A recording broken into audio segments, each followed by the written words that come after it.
పాత్రి పొందిన పాఠ్యభాగము దావీదు కీర్తనలు 69వ అధ్యాయము 20 నుంచి 23 వరకు ఈ విధంగా రాయబడి ఉన్నది. నిందకు నా హృదయము బద్దలాయెను, నేను బహుగా కృషించి ఉన్నాను. కరుణించి వారి కొరకు కనిపెట్టుకొంటిని గాని ఎవరూ లేకపోయిరి, ఓదార్చు వారి కొరకు కనిపెట్టుకొంటిని గాని ఎవరూ కానరారిరి. వారు చేదును నాకు ఆహారముగా పెట్టిరి, నాకు దప్పికైనప్పుడు చిరుకమును తాగించిరి. వారి భోజనము వారికి ఉరిగా ఉండునుగాక.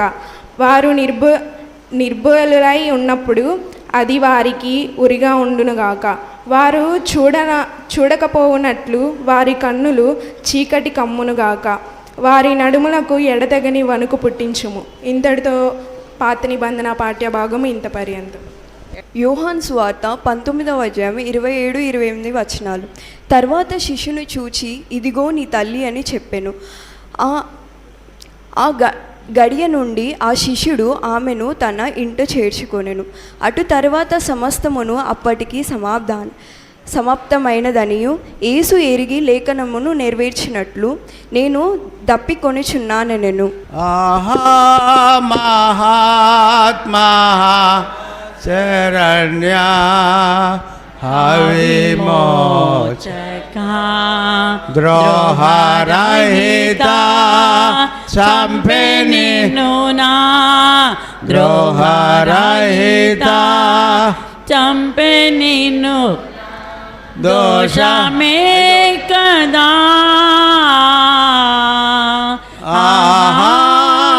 మహాత్మా శరణ్యా విమోచకా దప్పికొనుచున్నానటంచు చెప్పితివి గదా. ఇప్పగిదిని మాదనుందా ఇప్పగిదిని బాదనుందా నేమి నీకు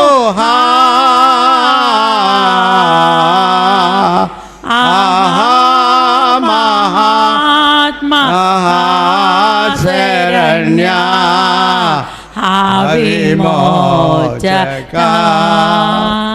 కృపా సత్య సంపూర్ణుడా, నీ పాదాలకు వందనాలు, స్తోత్రాలు. ఇదిగో నాయన మహాశుక్లు వారు నాయన మమ్మల్ని అందరినీ జ్ఞాపకం చేసుకో తండ్రి. ఇదిగో 4 ప్రార్థనలు నీవు ఉన్నావయ్యా ప్రభా. ఇదిగో నాయన 5వ ప్రార్థన నాయన అయ్యా నేను దప్పికొనుచున్నాను అను మాట మీద ప్రభా చెప్పే బిడ్డను నాయన దీవించి ఆశీర్వదించు నాయన. ఆయన నోరు మీ బోరుగా వాడుకోమని అడుగుచున్నాం ప్రభా. అయ్యా మేము పాపులం అయ్యా, పాపంలో పుట్టి పాపంలో పెరిగినటువంటి వాళ్ళని నాయన ప్రభా. ఇదిగో నాయన ఈ భూమి మీద ఉంచినందుకు వందనాలు, స్తోత్రాలు నాయన ప్రభా. అయ్యా నైనా మేము నీ సిలువ సాటిని ఉండమయ్యా ప్రభా. నీ సిలువ లేదో మాకు విలువ లేదయ్యా ప్రభా. ఇదిగో నాయన అయ్యా మా కొరకు నువ్వు ప్రాణం పెట్టిన తండ్రి నాయన. ఇదిగో ఈ మాట 5వ మాట చెప్పే బిడ్డను దీవించి ఆశీర్వదించి అయ్యా ఈ చిన్న ప్రార్థన ఆలకించి నా ప్రతిఫలం దయచేయమని యేసునామములో అడిగి వేడుకొని ప్రార్థిస్తూ ఉన్నాం పరమ తండ్రి, ఆమేన్. చిన్న ప్రార్థన. మహోన్నతుడా, మహిమగల రాజా, మీ యొక్క ప్రేమ చొప్పున, మీ యొక్క కృప చొప్పున నాయన బసవ బుధవారం నుంచి ఈ యొక్క 40 రోజులు మీ మహా శుక్రవారం వరకు నాయన మీ యొక్క బిడ్డలని నాయన మీరు నడిపించిన విధానాన్ని బట్టి నీకు వేలాది స్తుతులు స్తోత్రములు చెల్లించుకుంటున్నాము నాయన. మీ యొక్క సేవకుడైన పాస్టర్ గారిని నాయన వృద్ధాప్యంలో కూడా నాయన 40 రోజులు మీరు నడిపించిన విధానాన్ని బట్టి నీకు వేలాది స్తుతులు స్తోత్రములు చెల్లించుకుంటున్నాము నాయన. వాక్యం మీది మాటల మీది ఒట్టివాడిని మట్టివాడిని నాయన మీరు సిలువలో పలికిన మాటలు నాయన పలకటానికి నాయన మాకు శక్తి సాలదు కానీ బలం సాలదు కానీ నాయన మీరే మాకు జ్ఞానమును దయచేసి ఆ యొక్క జ్ఞానము ద్వారా మీ యొక్క వాక్యమును మా నోటిని బోరగా వాడుకొని మీరే మహిమ పొందమని మా ప్రభు అయిన నీ ప్రియకుమారుడైన యేసుక్రీస్తు ద్వారా వేడుకొని ప్రార్థిస్తున్నాను తండ్రి, ఆమేన్. యోహాను సువార్త 19వ అధ్యాయము 28వ వచనం. అటు తర్వాత సమస్తమును అప్పటికి సమాప్తమైనదని యేసు ఎరిగి లేఖనము నెరవేరినట్లు నేను దప్పిగొను సున్నాను. దీనికి ముంగల ఒక్క వాక్య భాగము మీతో చెప్పాలని నేను తలంచుతున్నాను, దేవుడు ప్రేరేపించిన బట్టి. అయితే ఇక్కడ 20 లోకాసు వార్త 23లో 31వ వచనంలో పశ్చిమానికే ఎలాగ జరిగితే చదవండమ్మా, పెద్దగా చదవను. పశ్చిమానికే ఇలాగూ చేసిన ఎర్రలా ఎండిన దానికి ఏమి చేయదు. ఎండిన దానికి ఇక్కడ పచ్చిదానికి ఎండిదానికి తేడా ఏంటి? పశ్చిమరాను యేసు ప్రభు వారికి ఆ యొక్క శిలువలో ఆయన మరణించటానికి అనేక మంది అనేక కుట్రలు పరిచయుల కాడ నుంచి శాస్త్రుల కాడ నుంచి అనేక మంది ఆయన్ని సిలువ వేయమంటున్నారు. అయితే ఇక్కడ ఎండిన మానంటే ఇక్కడ పాపికి ఇంకా రక్షణ ఏడ నుంచి వచ్చిద్ది? పశ్చిమానికే ఇలా జరిగినప్పుడు పాపికి రక్షణ ఎంత మాత్రము కూడా జరగదు. మరి ఎందుకంటే ఈ పాపికి ఎండిన మానుకి ఈ పాపములు విడిచి ఎప్పుడైతే మనము పశ్చిమానుగా మనము తిరుగుతామో అప్పుడు మన పాపములను ఆయన క్షమించటానికి ఎంతో సంసిద్ధమై ఉన్నాడు. మరి అలాంటి యేసు ప్రభువుని మరి సిలువకు అప్పగించితే ఎండిన మాన గతి ఏంటి? అక్కడ పొళ్ళు కొరకటము అగ్నిగుండములో వేస్తారు. ఎందుకంటే మనం ఎండిన మానులుగా కాకుండా ఈ 40 రోజులు ఆయనలాగానే పశ్చిమానుగా మనము కూడా తిరిగితే మనము కూడా సిలువ వేయబడతాము. సిలువ వేయబడి ఆయన సిలువలో భాగస్థులం అయితే ఆయన ఎలా తిరిగి లేచాడో ఆ తిరిగి లేవటానికి కూడా మనని ఆయన చేర్చుకొనటానికి సంసిద్ధమై ఉన్నాడు.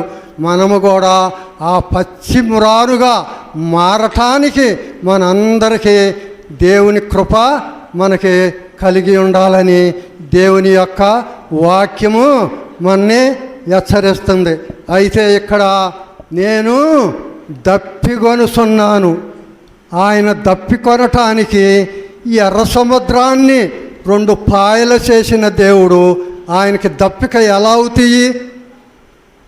ఆయన దప్పిక ఎందుకంటే ఆయన ఉదయం నుంచి యెరూషలేము ఈదులు బజారు చుట్టూత ఆయన్ని సిలువ కొయ్యి మీద పెట్టి ఆయన్ని మోసుకెళ్ళటానికి ఉదయం నుంచి 9 గంటల వరకు ఆయన్ని ఎన్నో ఇబ్బందులు పెట్టి ఆ సిలువ మోయటానికి ఉన్నప్పుడు 9 కాడ నుంచి ఆయన ఉదయం నుంచి 9 దాకా యెరూషలేము ఈదులన్నీ రక్తధారలో రక్తసిద్ధులయ్యండి. ఆయనలో ఎంత మాత్రము కూడా రక్తము లేదు, నీరు లేదు, ఏమీ లేదు. ఆ కపాల స్థలానికి తీసుకొచ్చి ఆ కపాల స్థలములో ఆ కొయ్యకి నిలబెట్టినప్పుడు ఆయన ఎంత మాత్రము కూడా రక్తము లేదు, నీరు లేదు, అలసపోయాడు. అందుకనే నేను దప్పికొనుచున్నానని అంటున్నాడు. అందుకనే ఇక్కడ మార్కు సువార్తలో చూడమొకళ్ళు మార్కు సువార్త 15వ అధ్యాయము 22వ వచనం. మార్కు సువార్త 15:22. అతడు అలెగ్జాంద్రుకును రూఫునకును రూపునకు తండ్రి వారు గోల్గోతా అనబడిన చోటునకు ఆయన తీసుకొని వచ్చిరి. మార్కు సువార్త 15వ అధ్యాయము 22వ వచనం. అతడు అలెగ్జాంద్రు నకును రూపునకు తండ్రి వారు గొల్గొతా అనబడిన చోటునకు ఆయనను తీసుకొని వచ్చిరి. గొల్గొతా అనగా కపాల స్థలము అర్థము. అతడు బోళమును కలిపిన ద్రాక్షారసమును ఆయనకిచ్చిరి గాని ఆయన దాన్ని పుచ్చుకొనలేదు. ఎందుకంటే ఆ ద్రాక్షారసము బోళము కలిపింది రుచిగా ఎంత మాత్రము కూడా లేదు కనుక ఆయన దాన్ని తాగటానికి ఇష్టపడలేదు కనుక అక్కడ ఉదయం నుంచి ఆయన మరి తిరిగి 9ంటికి ఆ గొల్గొతా కొండ మీదకి ఎక్కి ఆ కపాల స్థలానికి వెళ్ళినప్పుడు ఆయనలో ఎంత మాత్రము కూడా నాయన రక్తము చెమట కానీ ఏమీ లేదు గనక ఆయన దప్పిక గొనుగొన్నాడని ఇక్కడ మార్కు గారు రాస్తున్నాడు. అయితే ఇక్కడ 69వ అధ్యాయం కీర్తన 69వ అధ్యాయము కీర్తన 21వ వచనం. వారు చేదును నాకు ఆహారముగా పెట్టిరి. వారు చేదుని నాకు ఆహారముగా పెట్టిరి. నాకు దప్పికైనప్పుడు చిరకను త్రాగనిచ్చిరి. ఇక్కడ మనకి ఒక్క మాట దావీదు మహారాజు గారు ఈ యొక్క యేసు ప్రభువారు ఏమైతే ఏ శ్రమలనైతే అనుభవిస్తాడో అవి దావీదు మహారాజు గారు ముంగలగానే దీన్ని ఎత్తి రాశాడు. పైన 20వ వచనం నిందకు నా హృదయము బద్దలాయను నేను బహుగా కృషించి ఉన్నాను. కరుణించు వారి కొరకు కనిపెట్టుకొంటిని గాని ఎవరను లేకపోయిరి. ఓదార్చు వారి కొరకు కనిపెట్టుకొంటిని గాని ఎవరును కానరాలేదు. మరి తండ్రికి మొరపెట్టుకుంటున్నాడు, దేవాదేవు నన్ను చెయ్యి విడవకము. ఆయన చెయ్యి విడితే ఇప్పుడు ఆయన ఇంకా 2 వచనాలు ఇంకా 2 ఉన్నాయి. ఎందుకంటే ఆయన చెయ్యిడిస్తే మనము ఎంత మాత్రము కూడా బతకలేము. అందుకనే ఇక్కడ ఓదార్చువారు ఒకరు కూడా లేదని ఇక్కడ దావీదు మహారాజు యేసు ప్రభు వారిని గురించి ఎప్పుడో ఈయన రాకక ముంగల ఈయన పుట్టక ముంగల ఆయన దావీదు మహారాజు చెప్పినట్లుగా ఇక్కడ మనకి ఈ యొక్క వాక్య భాగములో మనకి అర్థమవుతుంది. అయితే ఇక్కడ ఈ అధ్యాయంలోనే మత్తయి సువార్త 27వ అధ్యాయము 34వ వచనం.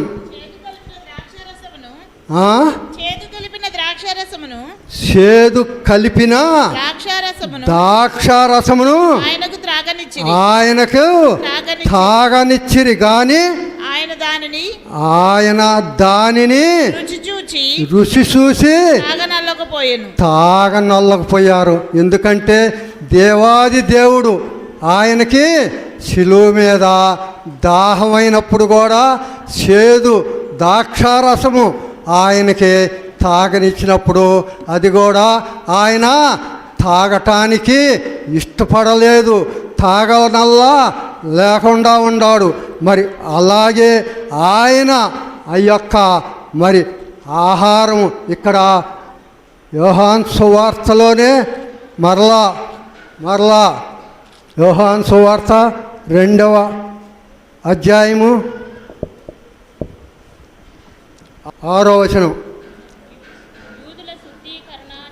యూదుల శుద్ధీకరణ ప్రకారము 2 3 తూములు పట్టు 6 రాతి బాణలు అక్కడ ఉంచబడి ఉండెను.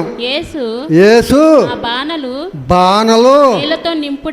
నీళ్ళతో నింపమన్నాడు. ఎందుకంటే యేసు ప్రభువారు ఆయన చేయదలుచుకుంటే నీళ్ళుని ద్రాక్షారసం చేస్తాడు, ద్రాక్షారసాన్ని నీళ్ళుగా చేయాలన్నా చేస్తాడు. ఆయనకి ఈ లోకములో అసాధ్యమైనది ఎక్కడా లేదు. ఎందుకంటే ఆయన తల్లి ఏమైందంటే ఆ యొక్క కానాను విందులో ద్రాక్షారసం అయిపోయినప్పుడు యేసు ప్రభువారి దగ్గరికి వచ్చి ఆ ద్రాక్షారసము అయిపోయిందని యేసు ప్రభువారికి చెబితే, అమ్మా నాతో నీకేం పని, ఇంకా నాకు సమయము రాలేదన్నాడు. ఇప్పుడు సమయం వచ్చింది కనుక ఆ సమయంలో ద్రాక్షారసం అయిపోయినప్పుడు 6 రాతి బాణలలో ఆ నీళ్లు నింపితే అవి ఎంతో రుచికరంగా ఉంది. ఎందుకంటే ఆ రుచికరానికి నాయన మరి వాళ్ళు ఎంతో ఆ పెళ్ళివారు ఇందువారిని ఏం మాట్లాడాడంటే పెళ్ళి కొడుకు దగ్గరికి మొట్టమొదట మంచి ద్రాక్షారసము ఉంచుకొని జబ్బు రసము మాకు పోసావని అన్నప్పుడు ఆ యొక్క నీళ్లు బాణలలో ముంచిన వారికి తప్పితే మరలా ఆ యొక్క యజమానికి కూడా తెలియదు. ఆ బాణల్లో నీళ్లు ముంచిన వారికే ఉండే అంత రుచికరమైన 6 రాతి బాణల్లో ఆ నీళ్లు పోపించి వాటిని పంచిపెట్టమన్నాడు. అలాంటి దేవాది దేవుడు ఆయన దప్పిక కొని ఉన్నాడంటే ఎలా దప్పిక కొని ఉంటాడు? ఆయన దప్పిక మనం ఎలా తీర్చగలుగుతాము? ఆ దప్పిక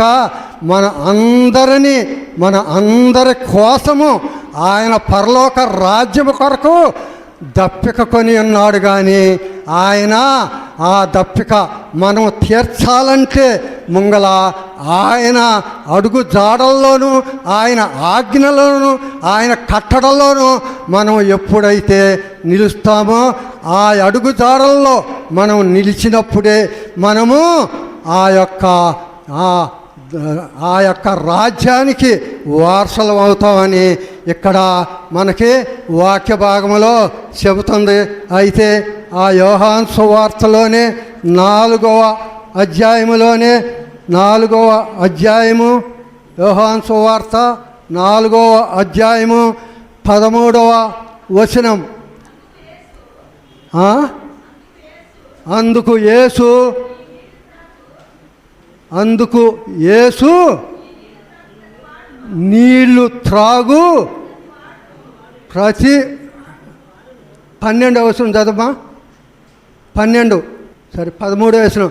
అందుకు యేసు ఈ నీళ్లు త్రాగు ప్రతివాడును మరలా దప్పిగొనును, నేనిచ్చు నీళ్లు త్రాగువాడు ఎప్పుడను దప్పిగొనడు, నేను వానికిచ్చు నీళ్లు నిత్య జీవమునకై వానిలో ఓరట నీటి బొగ్గవలే ఉండును.